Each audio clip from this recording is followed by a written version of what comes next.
Sejam todos bem-vindos ao canal do Grupo Espírita Cearedos do Bem, em mais um estudo da obra Entre a Terra e o Céu, obra do Espírito André Luiz, em parceria com o nosso muito estimado Chico Xavier. No dia de hoje, nós vamos estudar o capítulo 13, capítulo intitulado por André Luiz como Análise Mental. Esse é um capítulo que está conectado diretamente ao capítulo passado. A história iniciada ali prossegue neste capítulo. Então, só para a gente rememorar, né, nós estávamos aí acompanhando o espírito Antonina em uma viagem que a mesma fez ao Lar da Bênção, um lar dedicado ao cuidado de espíritos desencarnados em fase infantil, que assim se conservam.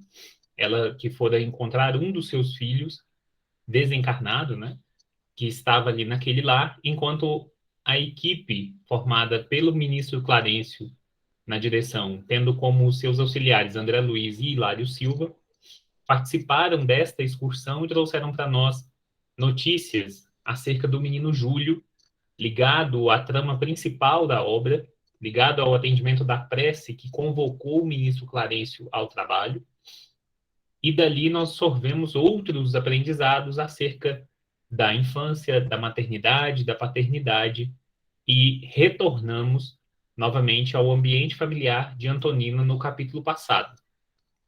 Quando entramos em contato pela primeira vez com essa irmã, nós vimos que ela é uma mãe solteira, foi aí abandonada pelo marido juntamente com os filhos para todo tipo de sorte, vamos colocar assim, né? Ela que se desdobra em trabalhar em uma fábrica de tecido e ser mãe, é um espírito muito já esclarecido, que procura, que busca ardentemente o caminho do bem e tem uma compreensão da espiritualidade um tanto elevada, né? Uma compreensão da espiritualidade acima da média de nós aqui encarnados. Ela consegue aí passar, né, carregar a sua cruz de forma muito humilde, muito simples, e tem conseguido passar pelas provações a que está aí vinculada de uma maneira muito respeitosa e de muita coragem, de muita gana, uma mulher realmente inspiradora para todos nós. No lar da Antonina, André Luiz passa para nós um relatório dizendo que em um canto da sua sala estava presente um senhor, um idoso, um ancião, nas palavras de André Luiz, de aspecto muito grosseiro, com um perispírito muito pesado. Esse senhor, em análise feita pelo ministro Clarencio, revelado para nós como sendo avô de Antonina, seu nome é Leonardo Pires, e ele se encontra no momento atormentado por conta de um homicídio que ele cometeu enquanto encarnado. Leonardo Pires era um soldado, né, do Exército Brasileiro que participou da campanha na Guerra do Paraguai. Enquanto ele estava em campanha, invadindo ali as terras paraguaias, ele conheceu uma mulher pela qual ele se apaixonou perdidamente, chamada Lola Ibarguri. Esta Lola era uma mulher casada que abandonou a sua casa e os seus filhos para viver essa paixão perigosa, né? Essa sua entrega aos desvarios da sensibilidade, né? Aos desvarios da sensualidade. Então, ela, além de abandonar o seu marido pretérito e os seus filhos, ela tem um relacionamento com o Leonardo, ao mesmo tempo que provoca, né? Ela gostava de seduzir aí outras pessoas e acabou também por seduzir um companheiro de exército ali do próprio Leonardo, chamado Esteves. Leonardo, percebendo a aproximação entre ambos, começou a bolar um jeito de tirar uma dúvida se estava mesmo acontecendo uma traição por parte de Lola a ele, até que um dia ele os flagrou juntos e a partir daí ele maquinou a sua trama vingativa contra Esteves. Ele nada fez contra a Lola, porque a paixão ali o impedia, mas ao saber que Esteves dava em cima da sua companheira, ele bolou o seu plano homicida, né, convidando o companheiro que nada sabia, né, das suas intenções a participar com ele de um drink, né, de uma bebida. Ele envenenou, o companheiro Esteves morre na sua frente, praguejando, né, o amaldiçoando, e ele continua assim, né, a viver, continua a campanha rumo à cidade de Assunção, no Paraguai, e posterior à guerra, ele volta novamente à cidade em que ele tinha conhecido Lola, vive com ela um tempo, mas a paixão acaba esfriando, ele acaba deixando de lado todo aquele sentimento, toda aquela lasciva, e parte outra vez para a capital do Brasil, naquela época o Rio de Janeiro, né? Deixando para trás a Lola, né? Deixando para trás a sua amante do passado, a mulher pela qual ele até mesmo havia assassinado alguém. O ministro Clarence nos informa que ele viveu uma vida, teve outros relacionamentos, se casou, constituiu família, era um homem vinculado a negócios, conseguiu amealhar até um certo tanto de riqueza material, desencarnou após muitos anos, inclusive muitos anos após a Guerra do Paraguai, deixando na Terra seus filhos e netos, e se encontrava na casa de Antonina sem saber o porquê. E é importante que isso esteja nas nossas mentes na análise desse capítulo, porque isso vai nos mostrar um tanto de como está funcionando neste momento a mente do Leonardo Pires.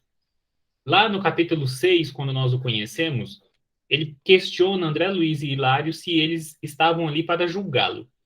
No capítulo 7, com a chegada do ministro Clarencio, nós vamos ter uma conversa do ministro Clarencio para com os seus assistentes, informando a eles o passado espiritual daquele senhor que ali se encontrava.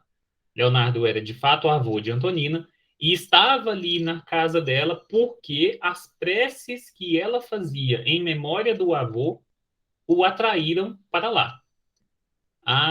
No caso, Antonina, neta do senhor Leonardo Pires, o atraía à sua casa por lembrar-se dele nas suas preces. Isso é muito interessante porque ele não chegou ali sabendo que ele estava indo para a casa dela. Ele foi atraído, tal como acontece em uma evocação.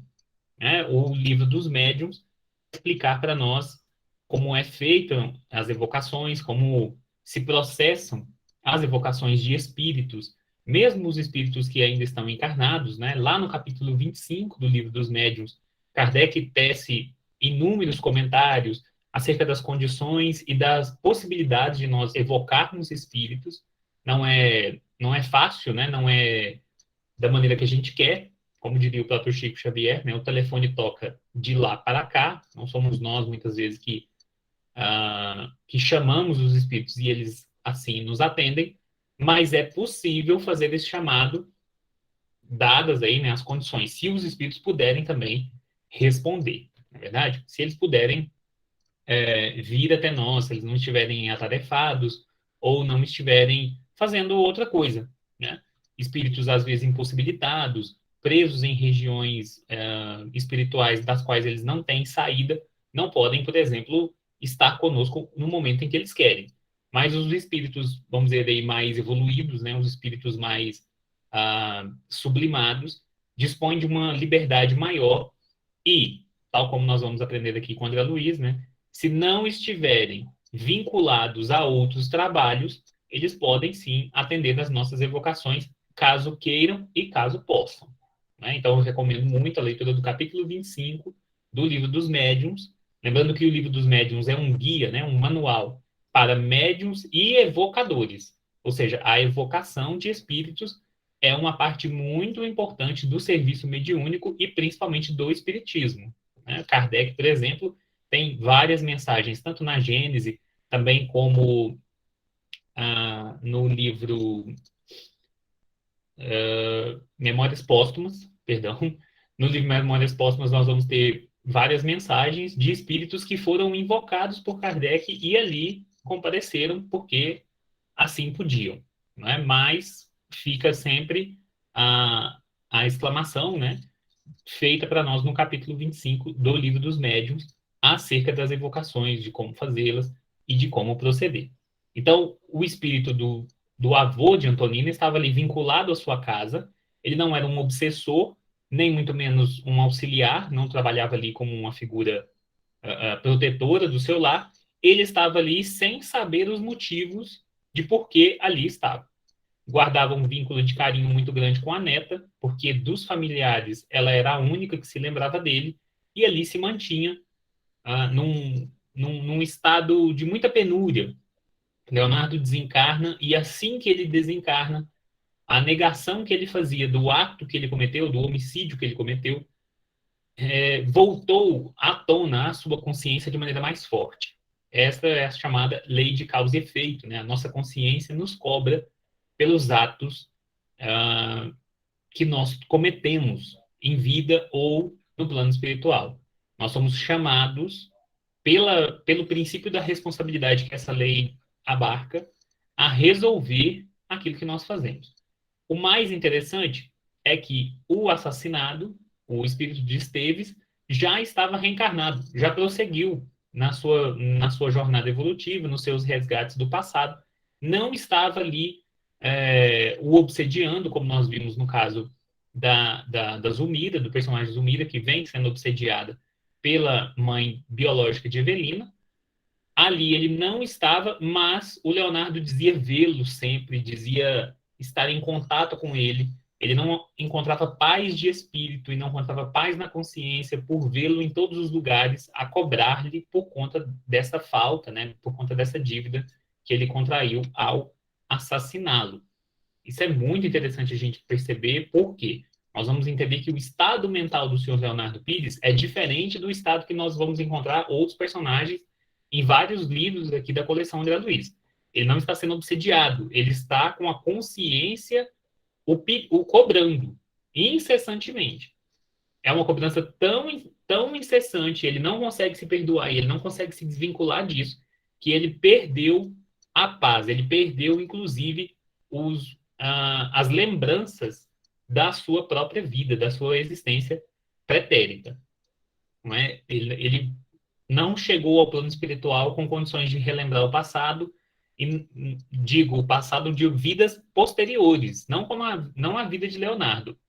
Inclusive, é o que nós vamos entender aqui neste capítulo, e o que o próprio Clarencio já nos disse lá no capítulo 7, Leonardo não tem mais memórias nem mesmo da sua encarnação como Leonardo, porque ele está preso nesse circuito mental de culpa, dado o seu procedimento junto a Esteves, né? Dado ele ter assassinado. O próprio Clarencio disse que ele buscou ajuda, mas por estar com a consciência tão nublada, ele já não consegue nem formular palavras, direito frases, manter a conexão entre os seus pensamentos. Clarencio narra para nós, né, que ele foi, inclusive, até uma igreja, e nessa igreja ele foi atendido por um espírito de um general ao qual ele era vinculado enquanto encarnado. O general disse que a ajuda estava a caminho para ele, quando ele foi encontrado pela equipe de Clarencio no lar de Antonino.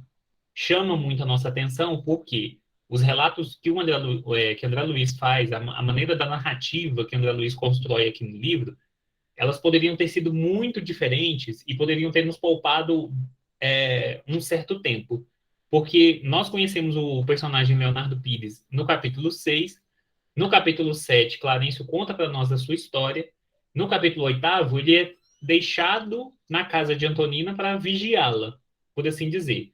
Agora, no capítulo 13, André Luiz volta para resgatar o personagem. Isso é para nós entendermos que a literatura de André Luiz não é uma literatura tão romanceada como a gente pensa.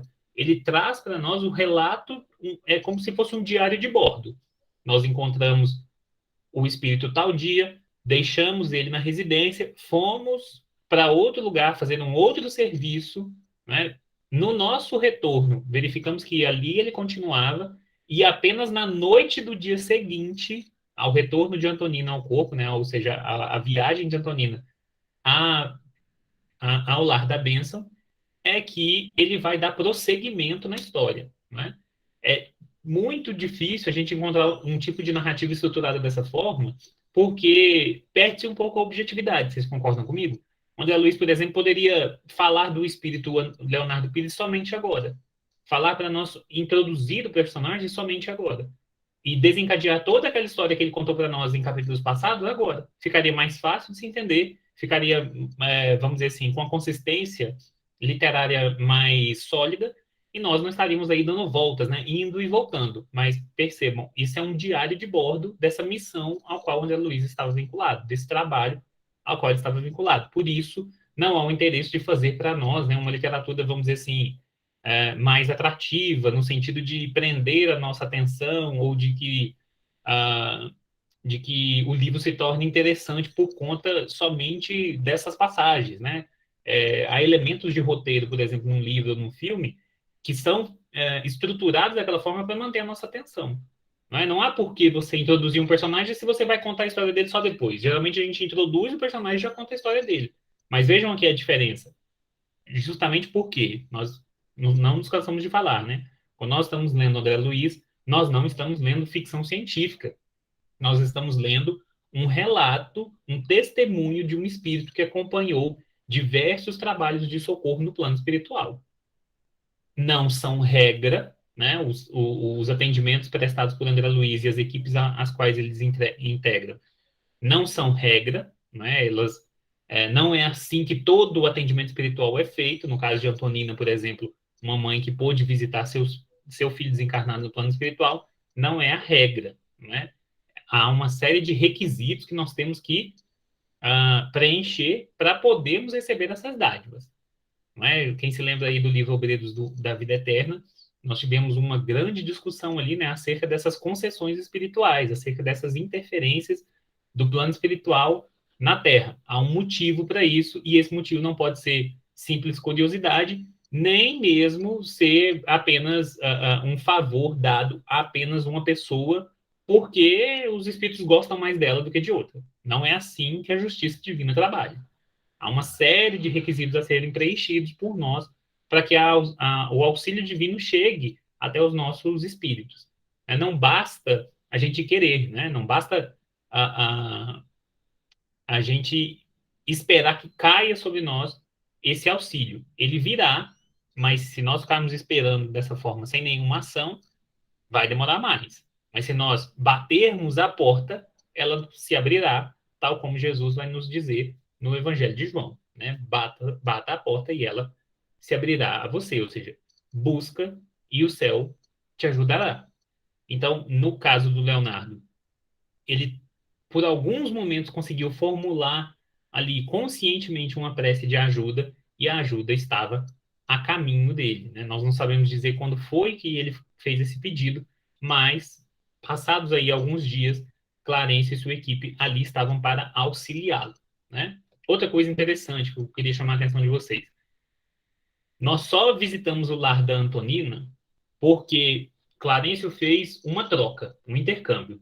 Antonina ia visitar o lar da bênção, outros companheiros de nosso lar acompanhariam Antonina até lá, certo?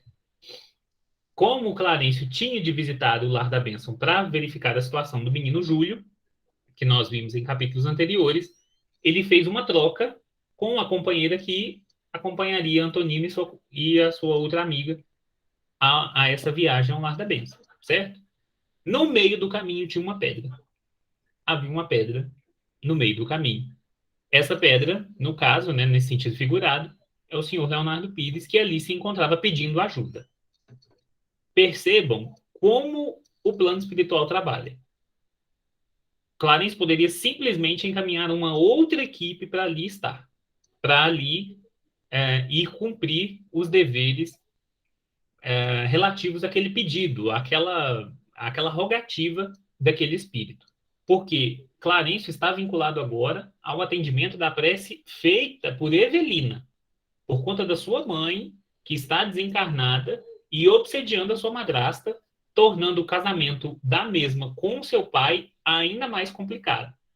E isso tudo devido à morte, vamos dizer assim, préter-dolosa, né, do menino Júlio, acontecida ali por um desleixo de Zulmira, né, a madrasta de Evelina. A missão do Clarence e da sua equipe é junto à casa de Evelina. Mas, por conta dessa economia do plano espiritual, eles fizeram em uma pausa de 2 dias no atendimento àquela família para atender esta outra. Percebam a dinâmica, né? De como o plano espiritual não nos deixa à margem, não, não vai relegar a outros um serviço que eles mesmos podem realizar. Isso é muito interessante de nós prestarmos bastante atenção, principalmente por quê? Porque isso vai falar para nós, enquanto trabalhadores do movimento espírita, como nós devemos proceder, como nós devemos agir em nossos trabalhos. O auxílio tem de vir de todos os lados, para todo mundo, sem preconceitos, sem, né, imposições de regras, né? O auxílio vem, basta que nós estendamos as nossas mãos para ser as mãos de Deus na vida de outras pessoas, né? Lembrando que Deus não é material, Deus não é nem espiritual, Deus não é um espírito, Deus é Deus. Então Deus não tem boca, ele não fala, Deus não tem orelha, ele não ouve tal como nós ouvimos. Então, para ser ouvido divino na vida de outra pessoa, tem que ser o nosso.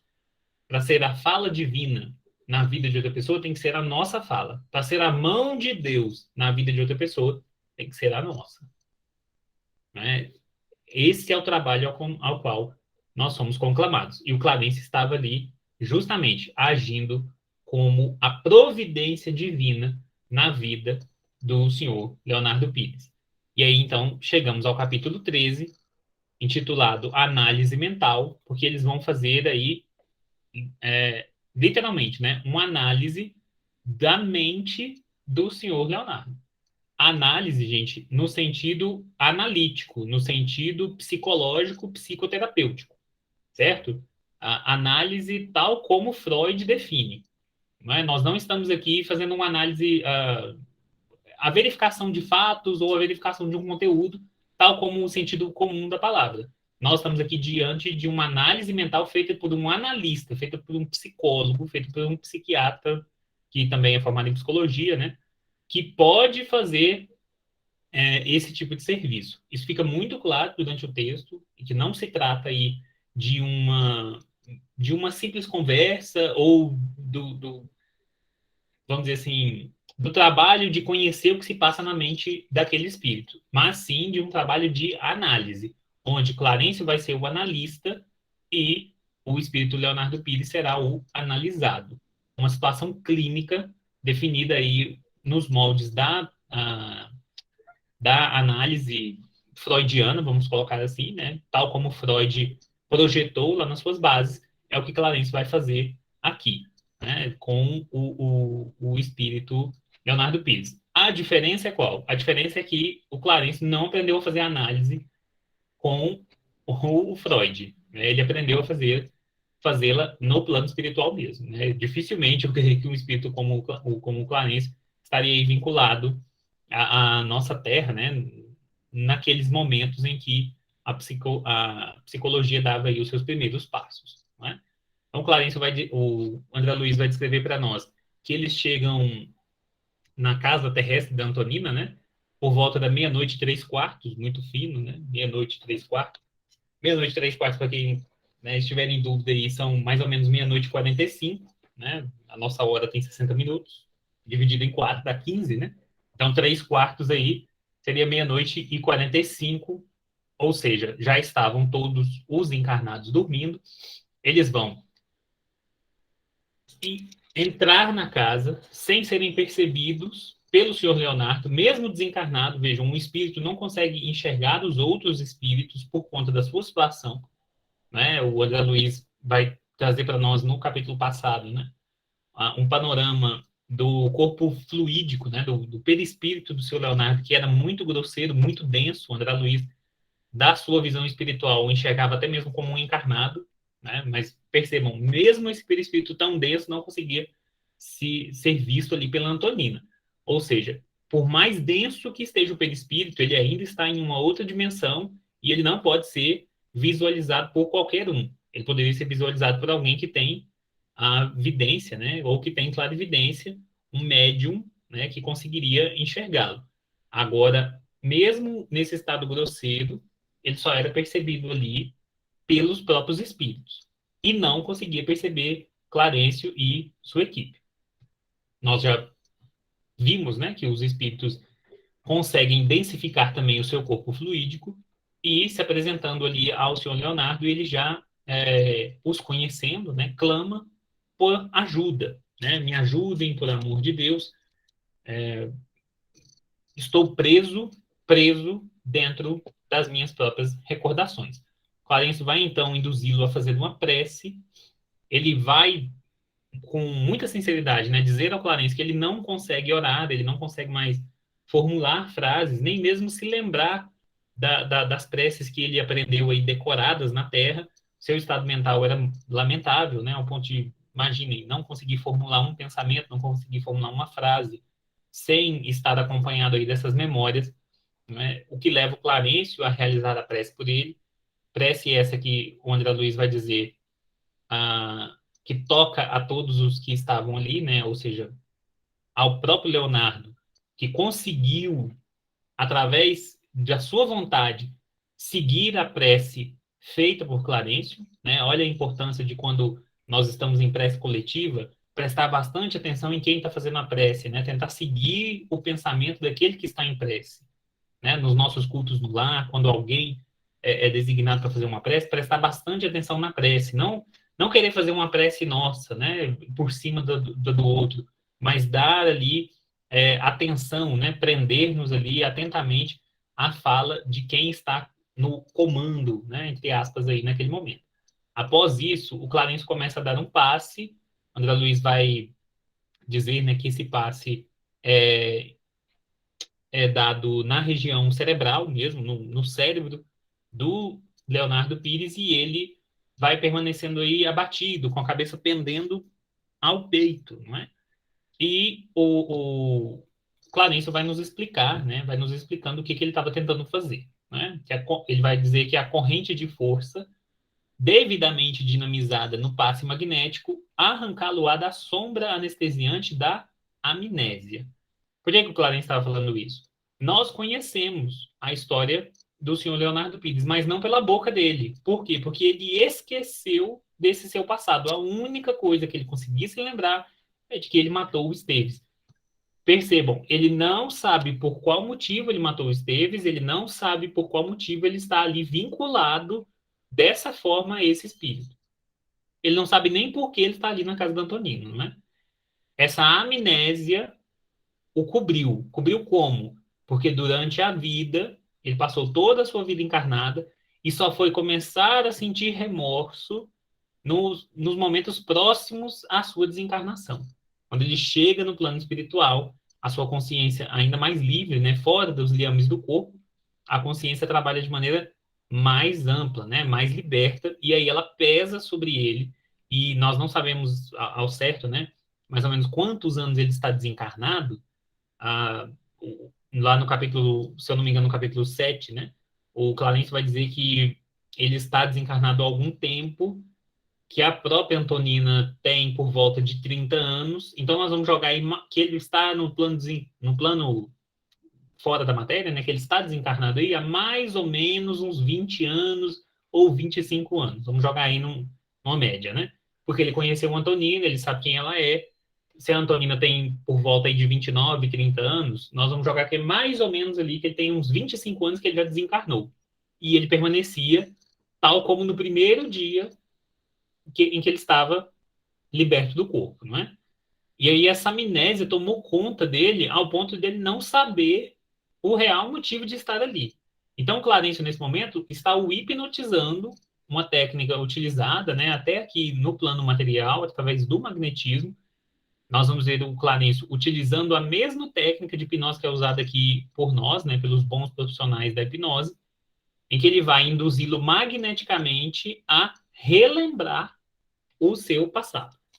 Não é? É muito comum as pessoas procurarem clínicas, né, para fazerem aí, terapias de vidas passadas ou terapias que exploram aí o subconsciente, vamos colocar assim, às vezes para lembrar de alguma coisa que esqueceu, né? Tem gente, por exemplo, que usa hipnose para lembrar onde é que deixou a chave.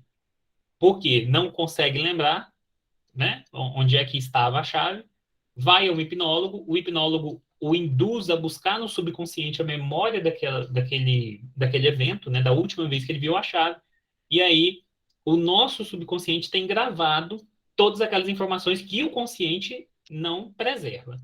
Isso é muito interessante porque nós vamos entendendo aos poucos, né, que é o nosso subconsciente que nos governa, né? Ali tem muito mais informação do que nós temos conscientemente, né? Isso é muito interessante.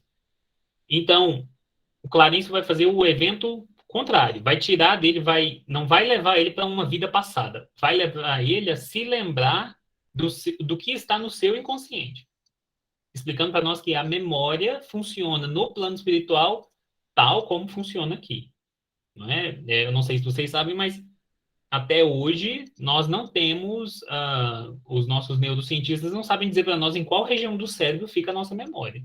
Nós já sabemos que ela não está vinculada a nenhuma parte do nosso corpo, não é? Diferente do computador, nós não temos um HD no nosso cérebro que guarda aí as nossas memórias, ou que guarda aí as nossas lembranças. A memória é algo já estipulado por alguns neurocientistas, né, extracorporal. É algo que não está localizado no nosso cérebro. Até nós já tivemos vários casos na história da neurociência em que as pessoas danificaram os seus cérebros e, em determinado momento, danificaram suas memórias. Mas isso devido ao mau funcionamento do cérebro. Mas não há uma região específica no nosso cérebro onde é que está localizada a memória, né? Ninguém que tem problema de memória faz uma cirurgia específica em determinado ponto do cérebro para, vamos dizer assim, né, para resgatar a memória. Isso é feito através de hipnose, isso é feito através de outras terapias, né, que não aí a incisão, vamos dizer assim, no veículo físico, né, não mexer ali na nossa massa cinzenta. Então, após isso, né, após ele aplicar esses recursos, né, no cérebro do senhor Leonardo, o Clarencio vai chamá-lo, né, à ativa, vai chamá-lo para que ele se lembre das suas memórias, se lembre daquele momento específico e do porquê ele está carregando essa culpa que o está consumindo até hoje, não é? E aí nós vamos ter uma belíssima, né, explicação do Clarencio acerca desse procedimento, né, dizendo que a memória pode ser comparada a uma placa sensível, que, ao influxo da luz, guarda para sempre as imagens recolhidas pelo espírito, ou seja, a nossa memória é como se fosse uma câmera fotográfica, né? Como se funcionasse como uma câmera de vídeo, que a gente marca ali dentro de nós e que pode ser visitada em qualquer momento. Cada existência de nossa alma, em determinada expressão da forma, é uma adição de experiência, conservada em prodigioso arquivo de imagens que, em se superpondo umas às outras, jamais se confundem. Não, dificilmente nós vamos ter aí memórias de vidas passadas vinculadas às memórias dessa vida.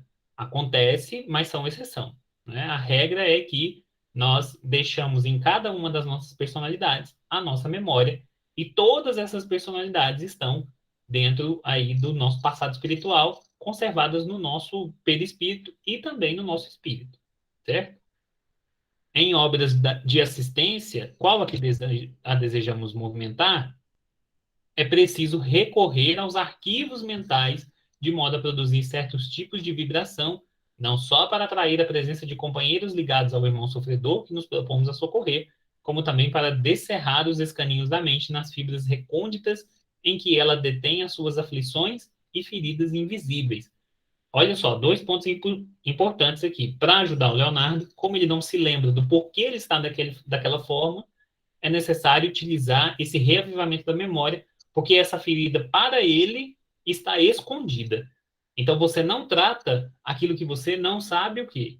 Que você tem. Primeiro passo para a gente se livrar de qualquer problema físico ou mental que nós temos é admitir que nós temos o problema. Não dá para tratar um alcoólatra que não se assume alcoólatra. Não dá para tratar um tabagista que não se assume viciado em tabaco. Não dá para trabalhar com um adicto em drogas, né, um viciado em drogas, outras drogas, se ele não entende que ele é viciado em drogas. Da mesma forma, nós, se a gente for começar uma dieta, estou falando de experiência própria, se nós formos começar uma dieta e a gente não entender que a gente precisa fazer dieta, você não consegue fazer. Porque você não vê motivo para aquilo. Você nega. E a negação é um dos processos de defesa, um dos mecanismos de defesa da nossa própria mente, em que a gente bloqueia, né, qualquer sinais referentes àquilo que aquilo nos machuca ou nos tira algo que é muito, muito prazeroso. Então, para tratar dos nossos vícios, sejam eles físicos ou morais, é necessário, primeiro, saber que eles existem, saber que eles estão ali. Não pode ficar invisível para a gente, senão, né, vai dar muito mais trabalho para que para nós resolvermos a questão.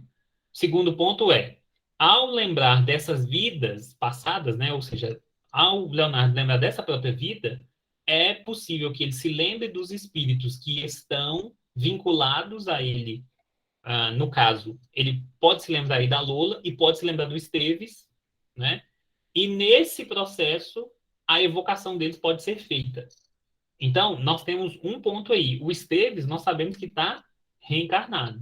Então, por que o Clarence esperou até da meia-noite, 45, quase 1 hora da manhã? Porque os encarnados já estão, em regra, né, dormindo.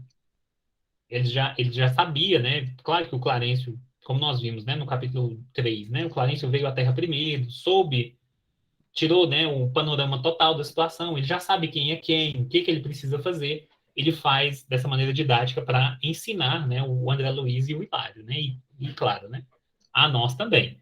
Por isso ele aguardou esse momento.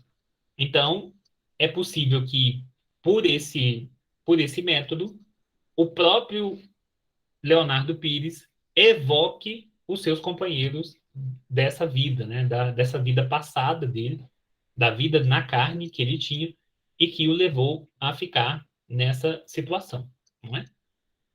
O Hilário vai se mostrando alguém muito entendido de psicologia, né? Eu gosto sempre de lembrar que a psicologia, gente, é uma das nossas ciências mais jovens, né? Psicologia, tal como nós entendemos, ela tem aí menos de 300 anos, e isso, para uma área da ciência, é pouco tempo, né? Basta a gente pensar que a gente estuda matemática desde antes de Cristo, né? Lá na Grécia Antiga, no próprio Egito, nós já tínhamos estudo da matemática.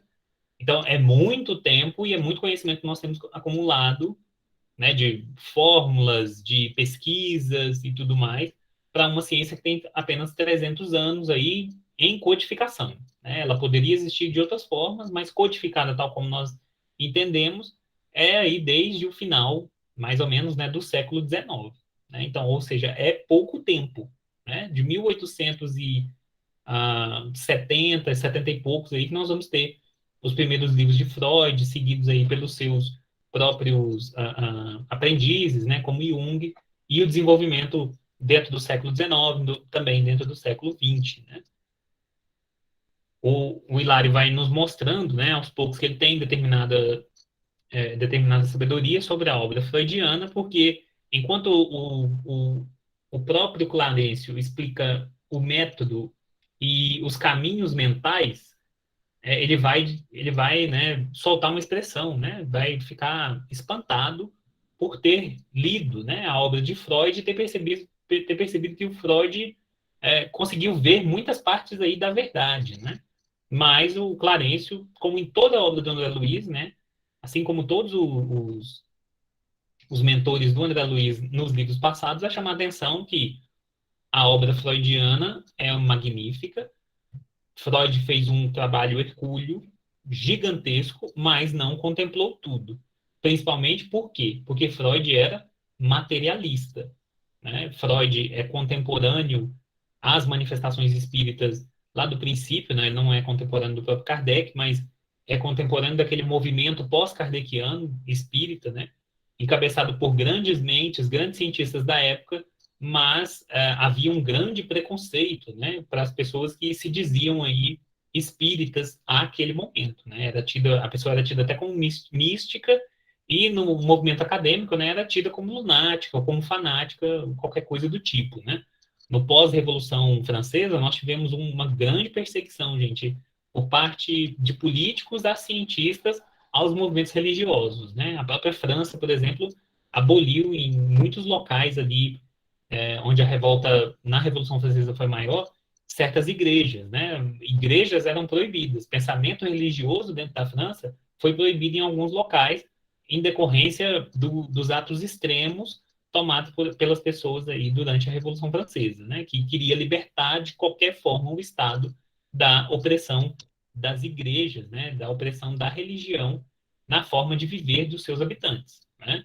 Basta lembrar, gente, que antes da Revolução Francesa, as nossas faculdades não eram livres para estudar o que elas queriam, né? Além dos embargos feitos pelo Estado, havia também o que a igreja permitia que as pessoas estudassem. E isso tudo foi fervendo, né, num caldeirão de revolta, até que isso explode, né, de maneira trágica, né, durante a Revolução Francesa e também durante o Império de Napoleão.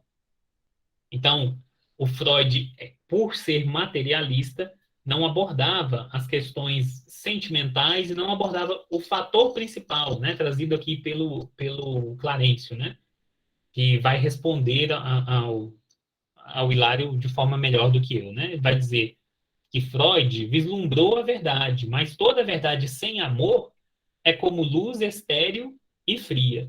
Não bastará conhecer e interpretar. É indispensável sublimar e servir. Não basta a gente saber, né? A gente tem de sublimar tudo, trazer para o campo do espiritual e servir. Servir, gente, é amar. Dar de si para o próximo, né? O grande cientista observou aspectos de nossa luta espiritual na senda evolutiva e catalogou os problemas da alma, ainda encarcerada nas teias da vida inferior. Ele fez um ótimo trabalho. Assinalou a presença das chagas dolorosas do ser humano, mas não lhes estendeu o eficiente bálsamo curativo. Fez muito, mas não o bastante. O médico do porvir, o médico do futuro, para sanar as desarmonias do espírito, precisará mobilizar o remédio salutar da compreensão e do amor, retirando-o do próprio coração. Sem mão que ajude, a palavra erudita morre no ar. Não adianta ter o conhecimento em qualquer área, se nós não tivermos amor, né? Nós nada seremos. Carta de Paulo aos Coríntios, né? Sem amor, nós não somos nada, né?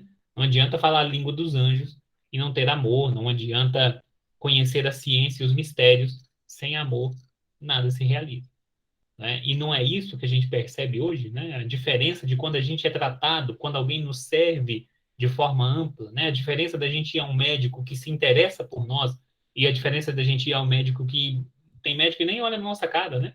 Já foi atendido algumas vezes, o médico nem olhou na minha cara. Ah, não, é isso aqui, toma isso aqui, pronto. Né? A gente assusta. Agora, o médico, quando ele te ouve, né? O profissional, em qualquer área, né? Não só na medicina, mas o profissional, quando ele te ouve, quando ele entende os seus anseios, o que que você está fazendo ali, é totalmente diferente. Não é verdade? Então, continuando, após aplicar essas forças magnéticas, o Clarencio vai finalizando, vamos dizer assim, o processo de hipnose, deixando o Leonardo totalmente hipnotizado e vai comandá-lo, né? Vai dar os comandos feitos aí durante a hipnose. Vai dizer para ele recordar, para ele voltar ao Paraguai, né? Onde ele adquiriu esse coração cheio de remorso, de onde surgiu essa dor, e vai pedir a ele para lembrar-se, lembra do porquê que você está sofrendo, lembra porque que você está nessa penúria. E aí nós vamos ver o próprio espírito, o perispírito do Leonardo, né, a sua parte material ali, se modificar. Leonardo vai conservar os mesmos traços de ancião, mas o André Luiz vai dizer para nós, né, que ele parecia mais jovem, parecia assumir a forma aí de quando ele tinha os seus 20 e poucos anos, né, o que o Clarencio vai nos explicar que é completamente natural, porque enquanto nós estamos encarnados, nós também fazemos a mesma coisa, né? Chupa um azedo, a cara fecha, né? Lembra de uma coisa boa, o nosso semblante fica diferente, né? Tá passando por um momento difícil, a gente anda, né, com um ar carregado. A diferença é que o corpo espiritual, ou seja, o perispírito, ele reflete as vibrações do espírito de forma mais intensa. Por quê? Por estar em um estado diferente do nosso, os átomos do nosso perispírito vibram de forma diferente dos átomos da nossa carne, então fica mais evidente ainda a situação desses espíritos, né? É fácil distinguir um bom espírito de um espírito ainda atrasado, justamente pela sua feição. Porque não tem maquiagem e não tem perfume que espírito passe que engana outros espíritos, né? Espíritos aí mais sábios, espíritos que já estão mais adiantados na senda evolutiva, né? Assim que o Leonardo recorda a, as suas memórias, recobra as suas memórias e toma posse novamente das atitudes do seu próprio corpo, ele começa a chamar pela Lola. Ou seja, finalmente ele se lembrou do porquê ele estava naquele motivo. Ele grita, né, chama ela por várias vezes, dizendo que sente a presença dela ali na casa de Antonina, né, e aclama, a evoca. E aí, para surpresa de todos, André Luiz vai nos dizer, né, que Antonina, no seu corpo perispiritual, vai comparecer ali atendendo ao chamado do avô, mas transfigurada em Lola e Bárbara. Ou seja, a neta do senhor Leonardo Pires, a nossa Antonina, essa mãe guerreira, é a reencarnação da sua companheira de aventuras do passado. É a nossa Lola Ibarri. Então, o Clarencio vai explicar o porquê, né, dela se lembrar e dela se apresentar ali daquela forma, dizendo que ela exigia tão somente leve auxílio magnético para se lembrar, né, por estar em um estado sublimado, né, os espíritos, isso vem sendo demonstrado para nós desde nosso lar, né? Quanto mais sublimado o espírito, quanto mais elevado o espírito é, mais fácil ele recorda as suas existências anteriores, né? E por isso bastou a ela aquela emotividade para que ela regressasse em memória à sua vida passada, né? E os dois finalmente vão conversar, né? Finalmente vão discutir ali o que que cada um guardava, né, de memória, o que cada um guardava dentro de si, dentro daquelas experiências que eles viviam. Né? Clarencio vai informando, né, que Antonina é Lola e Bárbara reencarnada. Leonardo está vinculado a ela por laços de imenso amor, mesmo nutrindo por ela no momento um ódio, né? É o que nós já temos estudado há tanto tempo, né? Não há ódio natural. Você só odeia alguém que você ama. Ódio é amor adoecido. Porque quando a gente não tá nem aí para a pessoa, a gente é indiferente. Agora, se ódio nós nutrimos por essa pessoa, muda a afeição, muda a característica. Porque não tem como a gente desgostar de algo sem ter um vínculo com aquela pessoa. Né? Percebam que a pessoa, às vezes, passa pelo trânsito. A gente está no trânsito. A pessoa dá uma fechada na gente. A gente fica com raiva da pessoa, mas não fica com ódio. Você não fica, nossa, aquele cara do carro tal, da placa tal, eu odeio ele. Passou 2 dias ali, você nem vai lembrar que você levou a fechada no trânsito, você só vai lembrar se você fizer uma força. Mas aquilo não fica em você. Agora é diferente quando você conhece a pessoa, quando você confia na pessoa, né? E principalmente quando você não trabalha dentro de si o perdão, quando você não trabalha dentro de si a resignação, quando você é destratado no seu amor, não é? Quando o nosso amor ainda não é maduro o suficiente, as pessoas nos magoam por conta da ingratidão. E aí, no processo da ingratidão, é que nós vamos entender que o nosso amor não é maduro o suficiente para aguentar. Porque quem ama sublima tudo, sublima e serve, tal qual o Clarence nos explicou anteriormente. Basta perguntar isso para as nossas mães. Quantas vezes nós decepcionamos as nossas mães ou fizemos algo que as magoaram. E ainda assim, elas não deixaram de nos amar. E ainda assim, elas não nos abandonaram. Imagina se assim fosse, não é? Imagina se as nossas mães, se os nossos pais não soubessem nos amar, né? A partir da primeira besteira que a gente fizesse, eles expulsavam a gente de casa. Não é isso que acontece via de regra, né? Claro que acontecem, mas são exceções, né? Via de regra, papai e mamãe estão aqui cuidando da gente o tempo todo. Não importa o que a gente faça para eles, né? Não importa o que a gente diga, não importa nada. Por quê?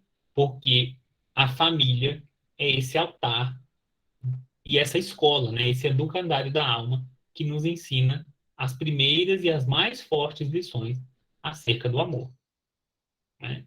Então, o Leonardo, ligado a ela por esse amor, um imenso amor, ele sente ódio por ela, mas no fundo, no fundo, aquilo é amor. Ambos procedem de lutas enormes na teia infinita do tempo. A mulher irresponsável de ontem, hoje, é mãe amorosa e digna à procura da própria regeneração.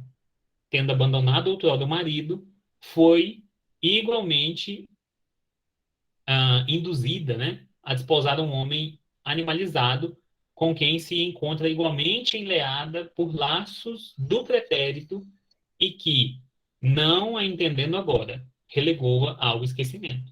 Aqui se faz, aqui se paga, não é? Ela traiu o marido no passado, abandonou a família no passado, agora arrependida desse processo, desse movimento que ela fez em outra vida, ela repara. Por quê? Tal qual Kardec vai nos explicar lá no Céu e Inferno, né? No Código Penal da Vida Futura. Não basta a gente se arrepender. É preciso provar e é preciso também reparar.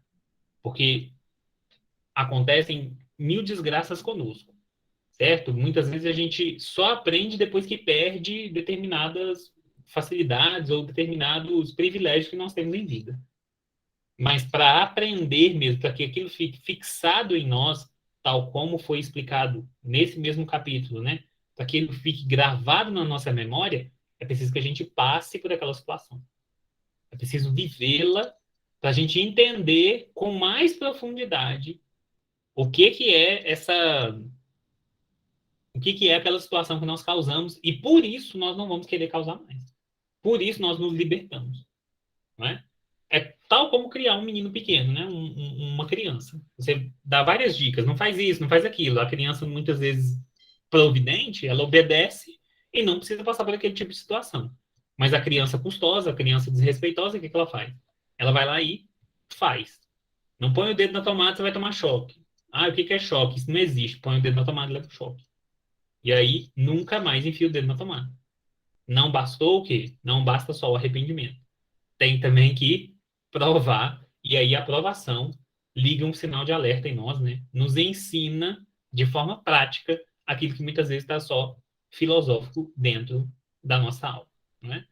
Outro ponto que a gente quer assinalar é o resgate feito pelos espíritos já em arrependimento, não é? A própria Lola aqui, passando por isso, demonstra para nós aquilo que o apóstolo Pedro escreve nas suas cartas, né? Que o amor cobre a multidão de pecados. Então, é muito bonito a gente se deparar com um caso desse, porque, percebam, numa outra encarnação, essa mesma mulher, que hoje é uma mulher batalhadora, que hoje é uma mulher que está sofrendo, está padecendo por conta dos seus erros do passado, mas aprendeu a lição que fora repassada a ela. Ela conseguiu tirar daquilo ali forças para continuar, forças para resgatar.